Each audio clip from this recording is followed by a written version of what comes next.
The financial advisor's office smelled like leather and old money, the kind of place where people went to feel important about their wealth. I sat in the corner chair, the one positioned slightly behind my parents, watching them perform what I'd come to think of as their successful people routine. "We've built quite a substantial portfolio over the years," my father was saying, leaning back in his chair with the confidence of a man who believed his own press releases. "Real estate, blue-chip stocks, some private equity. We're at about $180 million now. Wouldn't you say, Marianne?" My mother nodded, her diamond tennis bracelet catching the afternoon light. "Give or take. We've been very disciplined investors." David Prescott, the financial advisor, smiled professionally and tapped at his tablet. "That's certainly impressive. And you're looking to consolidate your holdings for better management." "Exactly," Dad said. "We have accounts scattered across different firms. Time to bring everything under one roof. Get a clearer picture of our position." "Well, I appreciate you considering Prescott Wealth Solutions," David said. "We specialize in high net worth families like yours. Now, I'll need to review all your current holdings to provide a comprehensive strategy. Do you have documentation of your various accounts?" "Most of it," Dad said, pulling out a folder, though some of the newer investments are managed by— "What was that firm name?" "Marianne?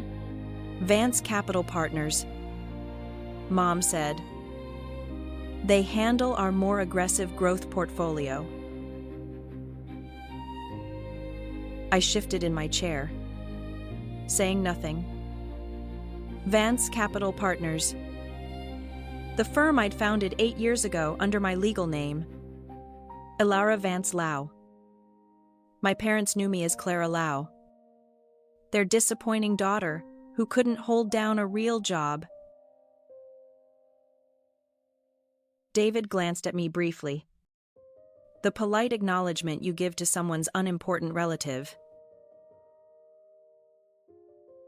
"And you are?" "Our daughter Clara," Mom said with that particular tone. Loving but apologetic, as if my presence required explanation. "She's visiting for the weekend. Clara's more of a creative type," Dad added. "Not really interested in financial matters. Are you?" "Honey, not particularly," I said, keeping my voice neutral.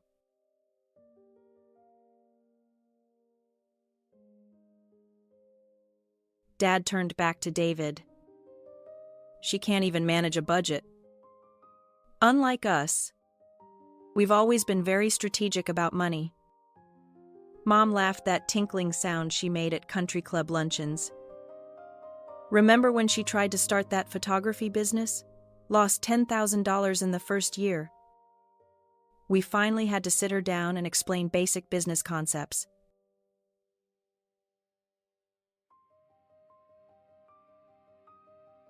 "It happens," David said diplomatically. "Not everyone has a head for numbers." I smiled and said nothing.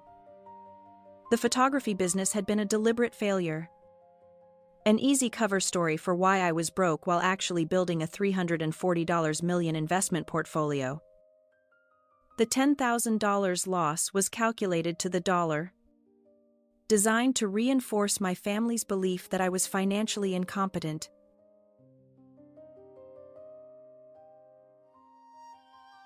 The truth was simpler and more complex. I'd never been bad with money. I'd been phenomenal with it.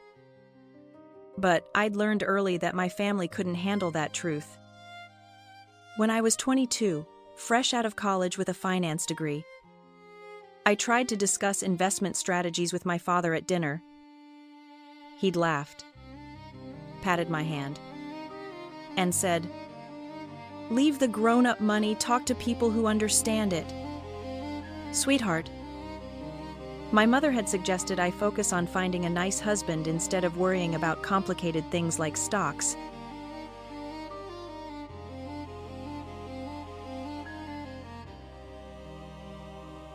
So, I'd stopped trying to prove myself to them. Instead, I'd quietly taken my $50,000 inheritance from my grandmother, the only person who'd believed in me, and turned it into something extraordinary. 8 years later, I managed over $340 million through Vance Capital Partners. My clients included tech executives, old money families, and several Fortune 500 CEOs.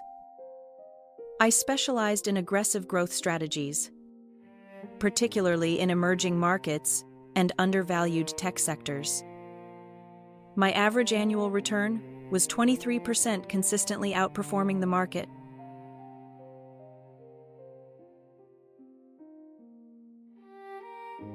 What my parents didn't know, what they couldn't conceive of, was that 95% of their $180 million portfolio was actually mine. I'd been managing their money for 6 years through a complex web of shell companies and investment vehicles. They thought they were brilliant investors. In reality, every successful trade, every well-timed purchase, every profitable exit had been my work.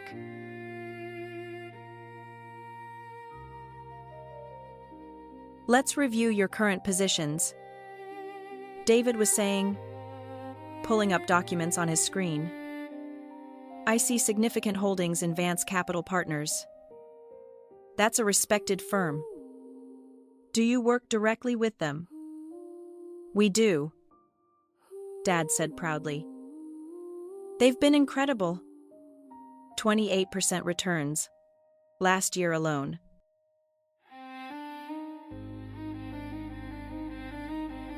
I'd personally executed every trade that generated those returns. My parents had no idea. I also see real estate investments in Prague, Singapore, and Austin, David continued. That's sophisticated geographic diversification. We've always believed in global opportunities, Mom said, as if she'd personally selected those markets, instead of signing documents I'd prepared and explained as routine investment updates. The PCO property was a residential complex I'd identified 3 years ago. Buying at the bottom of a market correction, it had tripled in value. The Singapore holdings were tech sector investments that had generated $4.2 million in returns. The Austin properties were positioned perfectly for the tech boom migration. None of it was their insight. All of it was mine.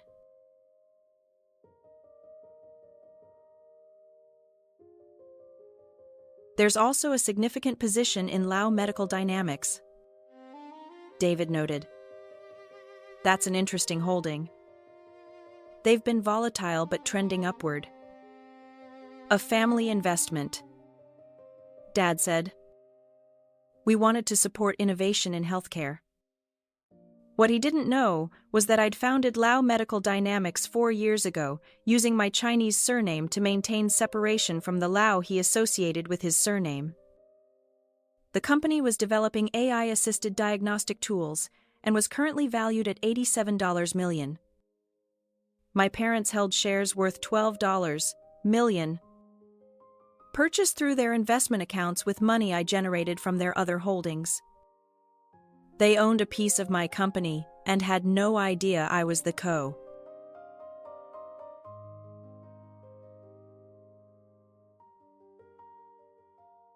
Very impressive portfolio, David said. You've clearly made some sophisticated decisions. Experience matters, Dad said.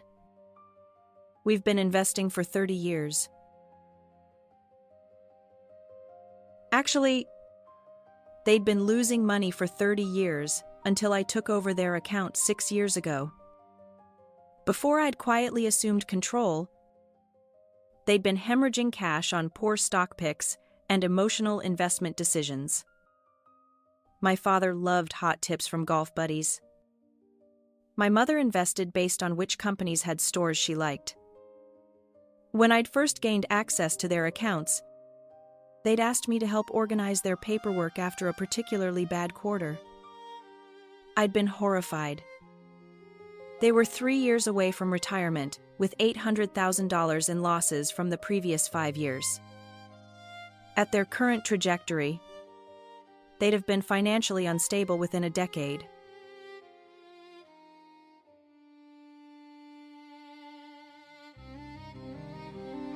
So, I'd fixed it quietly. I'd restructured their entire portfolio, moved everything into vehicles I controlled, and spent 6 years rebuilding their wealth. I'd turned their near disaster into $180 million in managed assets, all while they congratulated themselves on their financial acumen and reminded me that I just wasn't good with numbers.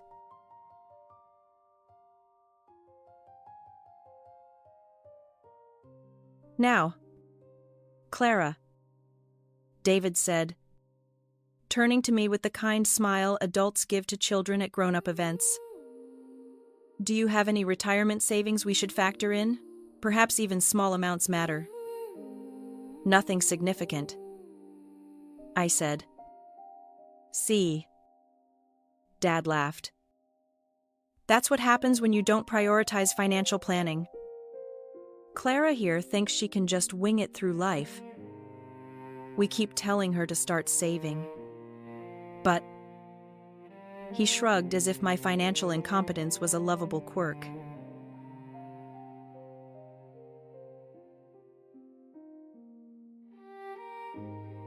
My phone buzzed in my purse. I glanced at it. Urgent call from Vance Capital. Excuse me, I said, standing. I need to take this. Of course. Honey, Mom said. Take your time. The adults will handle the complicated stuff. I stepped into the hallway and answered. This is Alara. Miss Vance Lau. It was Michael Tran, my operations manager. We have a situation. The Prescott due diligence request came through. They're asking for full transparency on the Lau family portfolio holdings. My stomach tightened. Define full transparency. They want to know the beneficial ownership structure of all vehicles. If we comply with standard disclosure, they'll see that Vance Capital Partners, meaning you, controls 95% of the portfolio assets. The shell companies will be visible. When do they need the information? Standard due diligence timeline, 72 hours.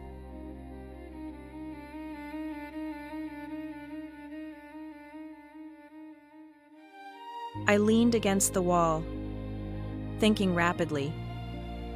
For 6 years, I'd maintained this arrangement because my parents had never questioned their success.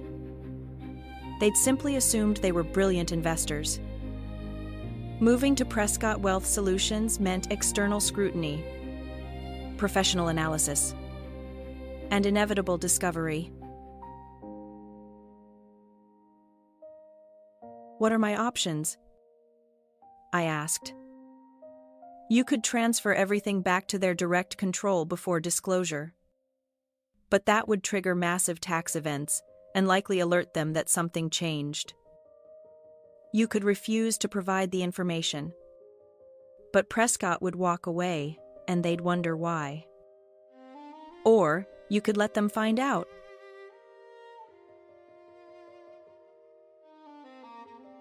Through the glass wall of David's office, I could see my parents laughing, probably sharing another story about my financial incompetence.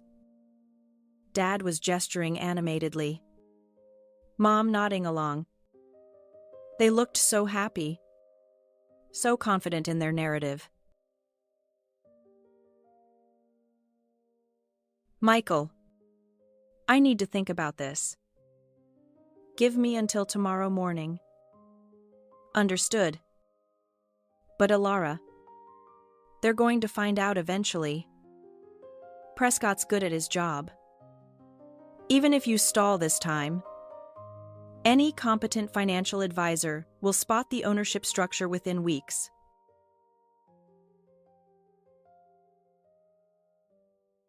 I ended the call and stood in the hallway for a long moment. 6 years of work. 6 years of quietly saving my parents from financial disaster while they patronized me. 6 years of letting them believe they'd succeeded on their own. And now it was ending.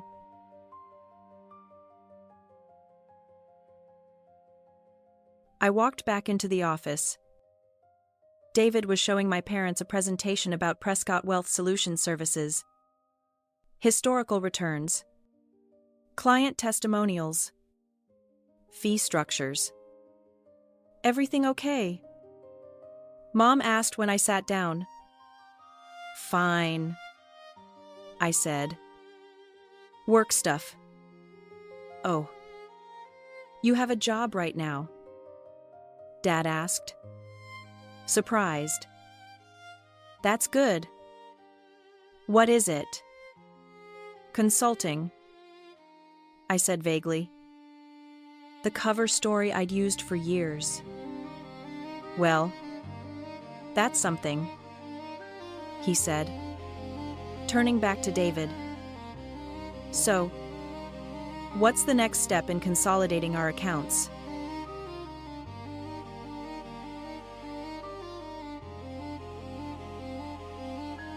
I'll need about a week to do comprehensive due diligence on your current holdings, David said.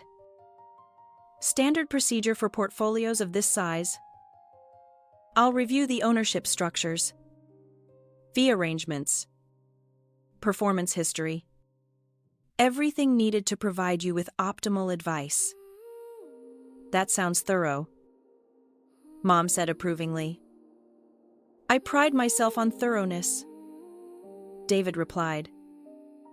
Especially with complex portfolios like yours. I notice several of your holdings are structured through what appear to be private investment vehicles. That's sophisticated estate planning. But I'll need to understand the full structure to advise you properly.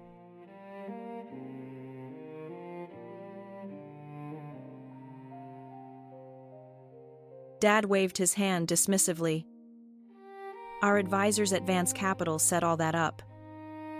Tax efficiency, estate planning, that kind of thing. We just sign where they tell us to sign. Smart to trust the professionals, David said. Though I do like to understand exactly who controls what, especially with multi-generational wealth. Do you have children other than Clara who might be involved in the estate planning? No. Just Clara, Mom said. Though we've structured things so the money goes to various charities if she can't manage it responsibly. We love her. Of course. But she trailed off diplomatically. You don't want to enable poor financial habits, David finished. I understand completely.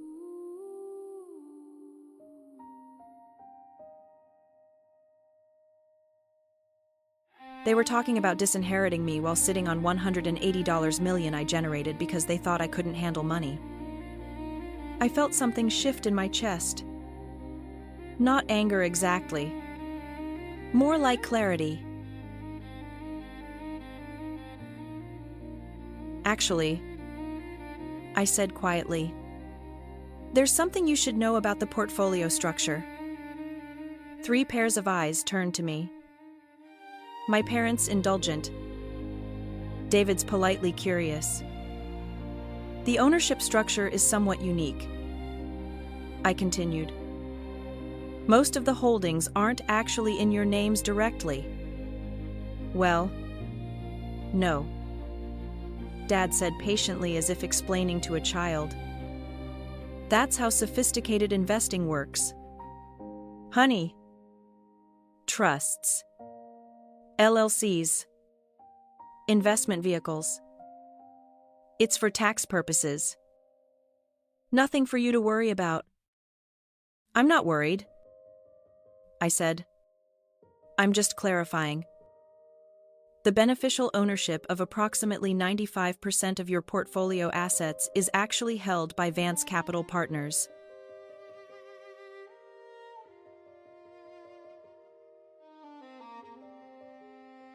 David's eyes sharpened. That's unusual. Typically, investment firms have discretionary authority, but not beneficial ownership. That would mean that they own the assets. Not us. Mom laughed. No. Clara. You're confused. We own the assets. Vance just manages them. Actually, I said, pulling out my phone. Vance Capital owns the assets through a series of investment vehicles and trusts established over the past 6 years. The structure is complex, but the bottom line is clear. Vance Capital controls 95% of what you think of as your portfolio.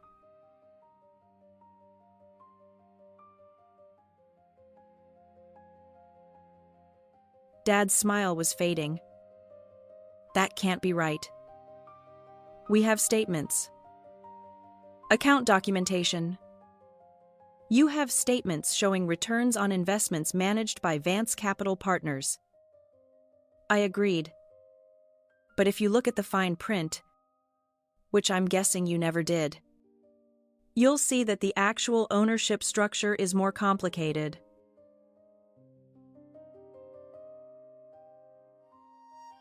David was scrolling through his tablet rapidly. Miss Lau, are you saying your parents don't actually own? They own 5%. I said. Approximately $9 million in direct holdings. The remaining $171 million is owned by Vance Capital Investment Vehicles, with your parents listed as beneficial interest holders, subject to various conditions.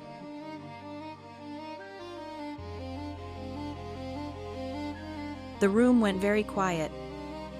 Clara? Mom said carefully. I don't think you understand what you're talking about. I understand perfectly, I said. I structured the entire arrangement 6 years ago. Dad laughed. But it sounded forced. Sweetheart, you can barely balance a checkbook. You didn't structure $180 million in investments.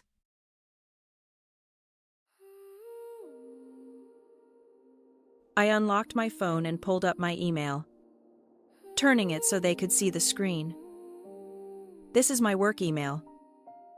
Ilara Vance Lau, founder and CEO, Vance Capital Partners. Mom leaned forward, squinting at the screen. Then her face went pale. You're making a joke, she said weakly. No joke, I said. I swiped to another screen. My company's website with my professional photo and bio. I founded Vance Capital 8 years ago. We managed $340, million in assets for 73 clients. 2 of those clients are Marianne and Victor Lau, though they were added to our roster 6 years ago without their explicit knowledge.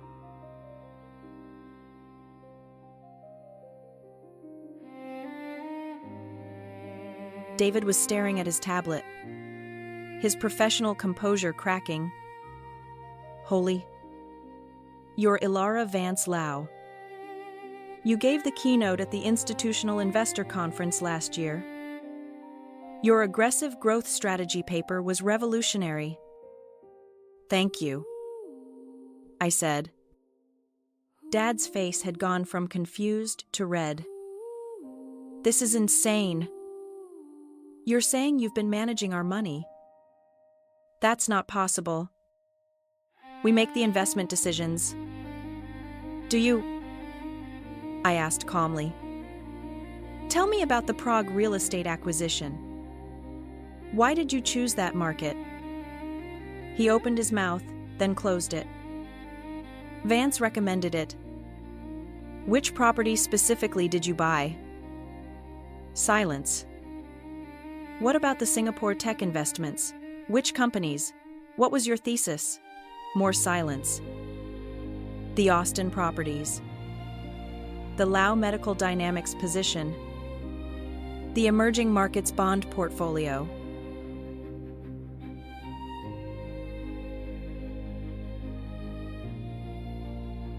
Mom's voice was barely a whisper. You're saying none of it was us? 6 years ago. You asked me to help organize your paperwork after a bad quarter. I said. Remember? You'd lost $60,000 in 3 months on stock tips from Dad's golf buddies. You were frustrated, overwhelmed. And you asked your financially incompetent daughter to at least sort your documents so you could find things. I remember. Dad said slowly.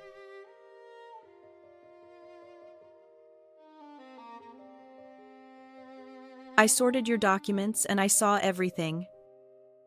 25 years of investing that had netted you exactly $800,000, which sounds impressive until you realize you'd actually contributed $1.6 million over that period. You'd lost half your invested capital through fees, poor decisions, and emotional trading. That's not... Mom started. I have the records, I said. Every trade, every loss, every fee. You were 3 years from retirement with barely enough to maintain your lifestyle. At your burn rate. You'd have been in trouble within a decade. David was still staring at his tablet. The returns on this portfolio are extraordinary. 28% last year, 31% the year before. This is institutional-grade performance. Thank you. I said, I work hard for my clients. Your clients. Dad repeated hollowly. Were my clients for 6 years? I confirmed. I restructured everything. I moved your assets into vehicles I controlled, executed a complete portfolio overhaul, and rebuilt your wealth. That $180 million you're so proud of? 6 years ago, you had $2.1 million in total assets. I turned it into $180 million.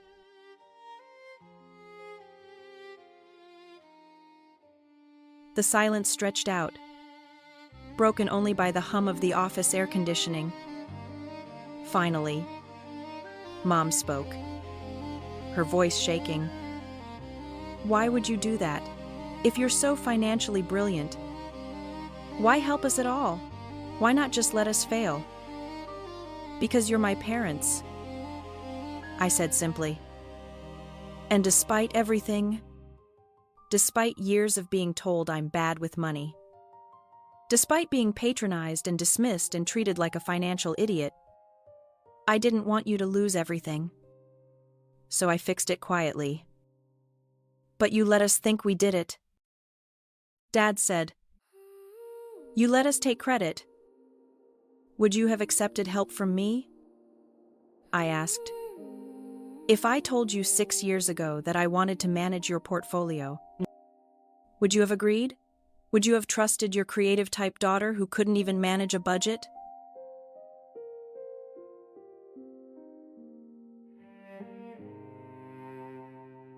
Neither of them answered.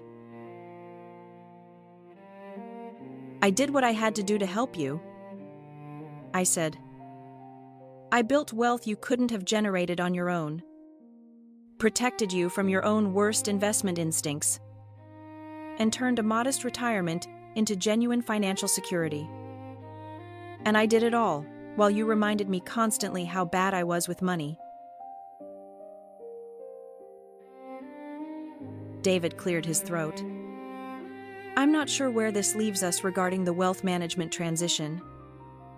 It leaves you without clients, I said. Because if my parents want to transfer their assets to Prescott Wealth Solutions, they'll need to request that transfer from Vance Capital Partners. As the beneficial owner of 95% of their portfolio, I'd need to approve any such move. Dad's face went from red to purple. You're saying you could refuse? You could keep our money legally within the structure I created? Yes, I said. Practically, I'm not going to steal from my parents, but I am going to require them to make some decisions. What decisions? Mom asked wearily. I pulled up another document on my phone and slid it across the table to David. This is a proposal I prepared this morning when I heard about this meeting. Option 1. Your parents acknowledge my role as their investment advisor. We restructure the accounts to reflect transparent ownership, and I continue managing their portfolio under standard fiduciary terms. Their $180 million remains intact and continues to grow.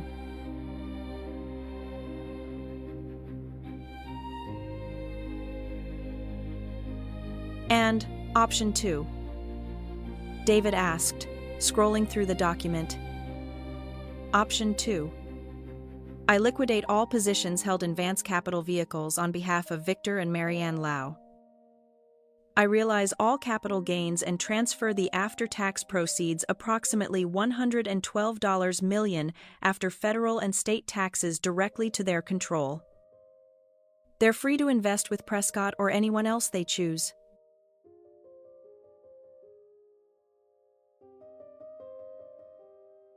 Mom's eyes went wide. $112 million, eh? What about the other $68 million? Taxes, I said. Capital gains on 6 years of extraordinary returns. If you want immediate control and to sever our professional relationship, that's the cost.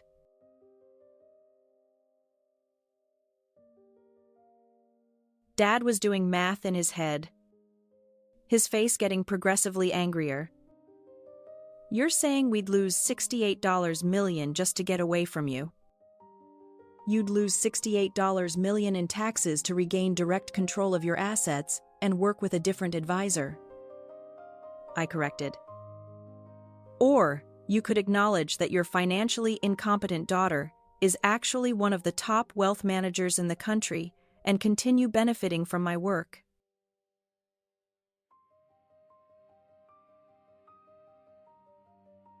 David let out a low whistle.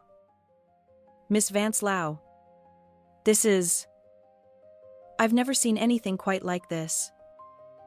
Neither have I admitted. But here we are. Mom's hands were shaking. How could you do this to us? How could you lie for 6 years? I didn't lie, I said. I just didn't correct your assumptions. Every time you congratulated yourselves on brilliant investments, I stayed quiet. Every time you dismissed my financial intelligence, I let you. Every time you told people I was bad with money, I smiled and changed the subject. I managed your portfolio in silence while you took credit for success you didn't earn.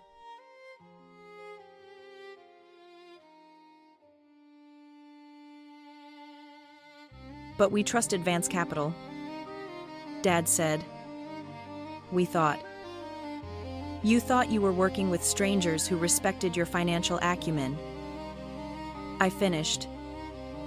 You never asked questions. You just signed documents and cash checks and told people how smart you were.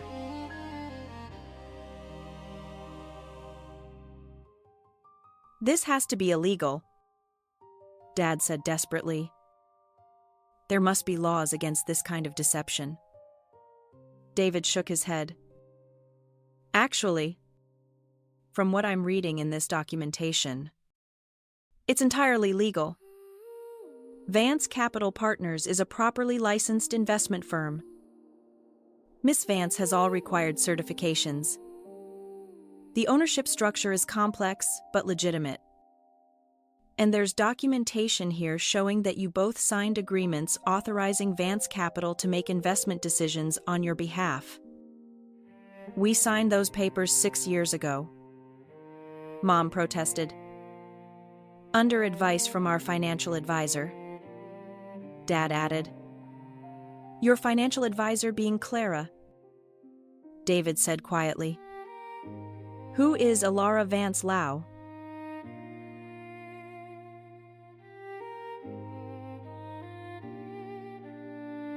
My phone buzzed.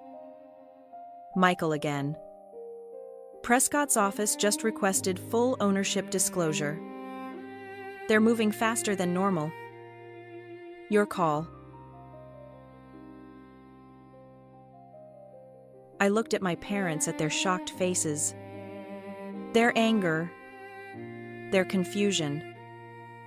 For 6 years, I'd protected them while they'd diminished me. I'd made them wealthy while they'd called me incompetent. I'd secured their future while they'd planned to disinherit me for my supposed financial irresponsibility.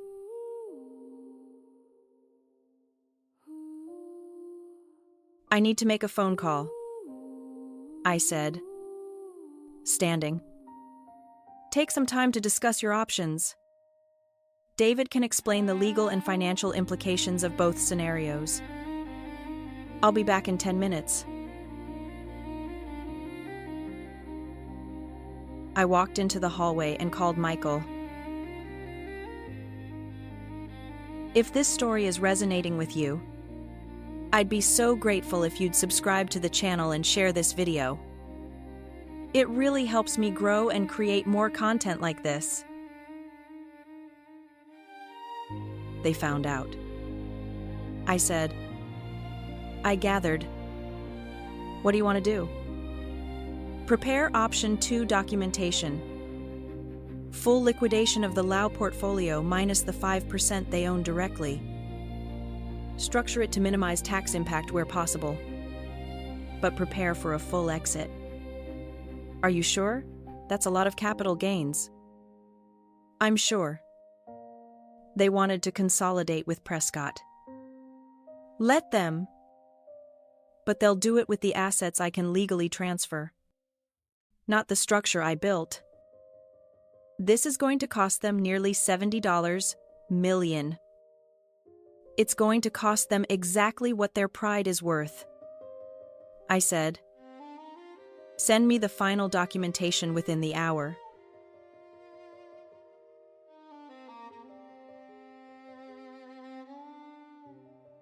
I ended the call and stood in the hallway, watching through the glass as my parents argued with each other, their voices rising. David sat between them, occasionally interjecting what I assumed were legal and financial realities. My phone buzzed with incoming emails. The liquidation documents already being prepared by my team. Account closures. Position, sales, capital gains calculations. Everything needed to unwind 6 years of work in 72 hours.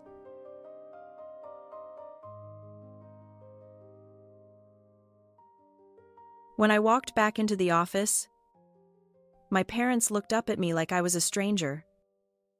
"We need to talk about this," Mom said. "This is all happening too fast." "We need time." 2. "You have until 5 p.m. today," I said, placing a document on the table. "This is option 2. Fully detailed. If you sign it, I'll begin liquidation tomorrow morning. Within 30 days, you'll have approximately $112 million in liquid assets after taxes, free and clear.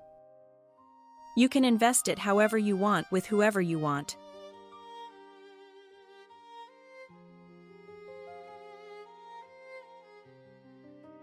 "And if we don't sign?" Dad asked. "Then we move to option 1. I remain your investment advisor under transparent terms. You acknowledge my role, and we continue building wealth together. But the dismissiveness ends. The 'she's bad with money' stories end. You treat me as the professional I am, or we're done."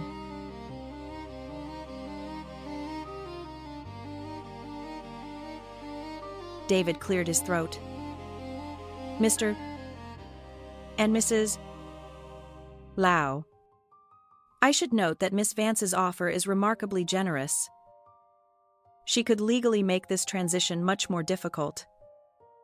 The structure she's created gives her significant control. Control she obtained through deception," Dad said bitterly. "Through omission," I corrected. "I never lied about my credentials. You never asked. I never claimed to be incompetent. You assumed. The only deception was allowing you to continue believing what you wanted to believe about me."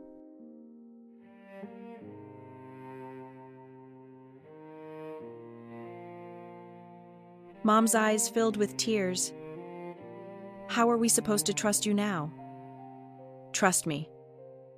I laughed, the sound harsher than I intended. "Mom, I've been trustworthy for 6 years. I've grown your wealth by 400%. I've protected you from every market downturn, every bad decision, every expensive mistake. I've been the most trustworthy person in your financial life. And you never knew it, because you were too busy telling people I couldn't manage money. But you lied about who you were. I used a professional name. Elara Vance Lau. Vance, from my middle name. Lau, from our family name. It's not a lie. It's a professional identity. Plenty of people use different names professionally."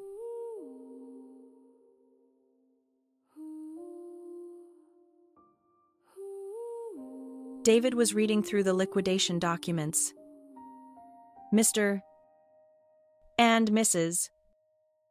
Lau, I strongly advise you to take the rest of the day to consider this. Both options have significant implications. What would you do?" Dad asked him directly. David hesitated. "Professionally, I'd advise option 1. Your daughter has generated extraordinary returns. Her reputation in the industry is sterling. No pun intended. Walking away costs you $68 million and loses you access to one of the best wealth managers I've ever encountered. And personally," Mom pressed. "Personally." David looked at me, then back at my parents. "I'd ask myself whether my pride is worth $68 million and whether I can learn to see my child for who they actually are instead of who I assumed they were.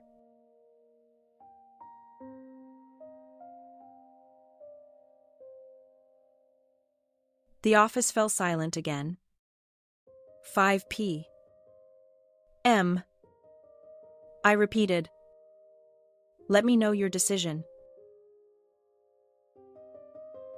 I walked out, leaving them with David and the documents and the weight of 6 years of misconceptions crashing down around them. At 4:47 p.m., my phone rang. "Clara," she said. Her voice sounded worn, exhausted. Or should I say Alara? "Clara is fine," I said. "It's still my name. We've been talking all afternoon with David with each other. Your father called our lawyer, and we're not signing the liquidation document." I felt something loosen in my chest that I hadn't realized was tight. "Okay. But we have conditions," she continued. "We want transparency from here forward. Monthly meetings to review portfolio decisions, and we want to understand how you did this. Really understand it. Not just nod along pretending we get it." "I can do that." "Your father wants an apology." I laughed. "For what? For saving you from financial disaster? For generating returns you could never have achieved alone? For lying?" Mom said. "For deceiving us?" "No," I said flatly. "I'm not apologizing for protecting myself while helping you.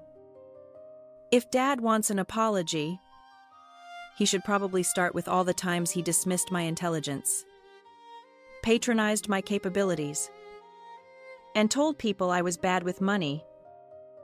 When I get that apology, I'll consider reciprocating." Silence on the line. I'll take that as my father not agreeing to those terms. I said, "Clara, I'm serious. Mom, I'm willing to work together going forward. I'm willing to be transparent. I'm willing to help you understand the work I've done. But I'm not apologizing for being good at something you told me I was bad at. I'm not sorry for succeeding quietly while you failed loudly." More silence. Then your father says we'll table the apology discussion. Smart choice. Send me a signed copy of option 1 by end of business tomorrow. We'll schedule our first official portfolio review meeting for next week.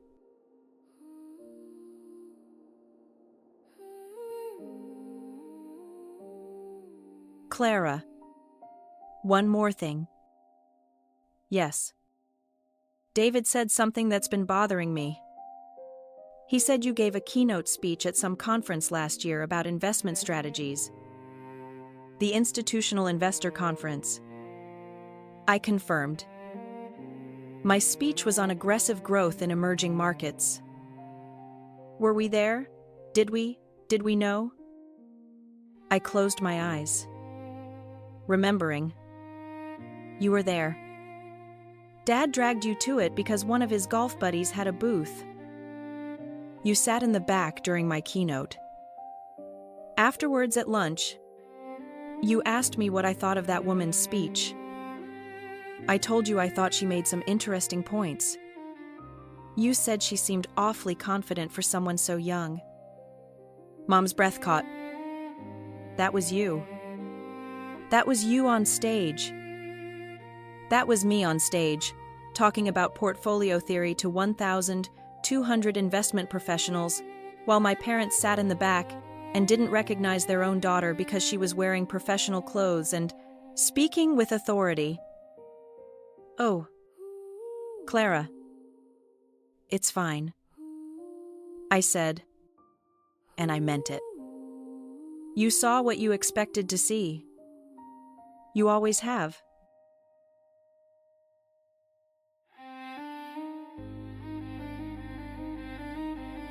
After we ended the call, I sat in my office watching the sunset over Manhattan.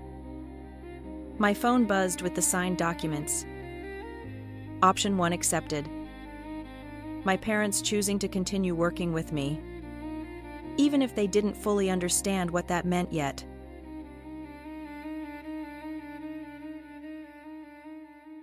James knocked on my open door. The Lau family staying. They're staying. Good. Your returns on that portfolio are some of your best work. Would have been a shame to liquidate. It would have been a shame. I agreed. But I'd have done it. Because of pride. Because of principle. I corrected. I'll accept being underestimated. I won't accept being dismissed. There's a difference.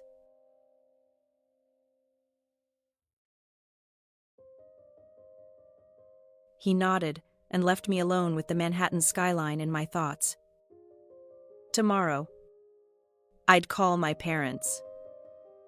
We'd schedule that portfolio review meeting. We'd start the slow, awkward process of rebuilding our relationship on honest terms. They'd start learning who I actually was instead of who they'd decided I was.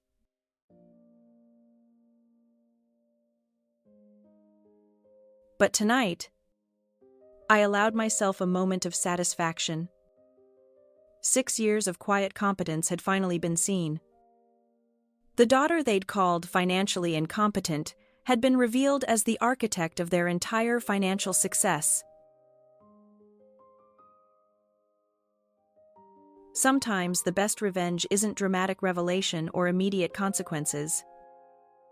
Sometimes it's just being so good at what you do that eventually, inevitably, the truth becomes impossible to ignore. And when that happens, watching people recalculate everything they thought they knew, that's worth more than any apology they could offer.